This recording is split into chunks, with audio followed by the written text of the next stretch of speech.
विरोधाभास की बात करते हैं। आप पुनर्जन्म को मानते हैं परंतु आत्मा को नाकारते हैं। यदि आत्मा ही ना होगी तो पुनर्जन्म कैसे होगा? सत्य कहा आपने, किंतु इसमें कोई विरोधाभास नहीं। आत्मा के बिना पुनर्जन्म हो सकता है। कैसे? आपने आम का फल देखा है? यदि उसकी गुठली को हम धरती में गाड़ दें तो वो पुनः आम का वृक्ष बन जाती है, जिसपे कई आम आते हैं। तो ये आम का पुनर्जन्म हुआ ना? आप निराशावादी हैं। हे आर्य, आपका प्रथम सत्य यह है, सर्वम दुखम दुखम, सब दुख है, जन्म दुख है, मरण दुख है, जीवन दुखों से भरा हुआ है। यह निराशावाद नहीं है तो क्या है? सत्य कहा आपने, किंतु प्रथम आर्यक सत्य के पश्चात मैंने दूसरे आर्यक सत्य में कहा दुख का अंत है।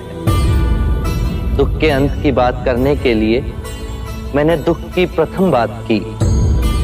जो मार्ग दुख कैसे दूर किया जाए उसके बारे में बताता हूं। वो मार्ग निराशावादी कैसे हो सकता है? आप संसार को तोड़ने आए हैं, आप युवाओं को भिक्षु बनाते हैं। मैं संसार को तोड़ता नहीं, अपितु संसार के मिथ्य सुख को छोड़ जीवन के स्रोत तक चलने के लिए कहता हूं।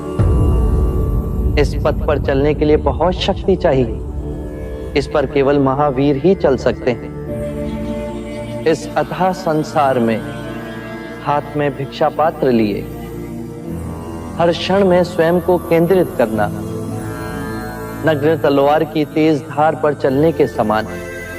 यदि कोई पुत्र जागा हुआ ना हो तो वो संभवतः परिवार का कल्याण कर सकता है, परंतु गहरी क्षति पहुंचाने की संभावना अधिक होती है। उसी प्रकार भिक्षु संपूर्ण संसार को अपना परिवार समझते हैं। एक जागा हुआ भिक्षु संपूर्ण संसार का कल्याण ही करेगा। ये सत्य है। आपने दिखाए अहिंसा के मार्ग पे चल सैनिक रक्षा करने की जगह सन्यासी बन गया। न्याय करना चाहते हैं पर वो दोषी बन जाते हैं।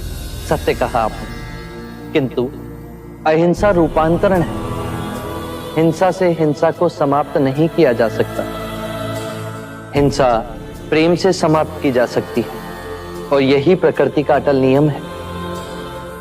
हर मनुष्य को मृत्यु से भय लगता है और यही भाव आप सबके अंतर में देखेंगे तो हिंसा का परित्याग स्वयं ही आपके अंतर से हो जाएगा।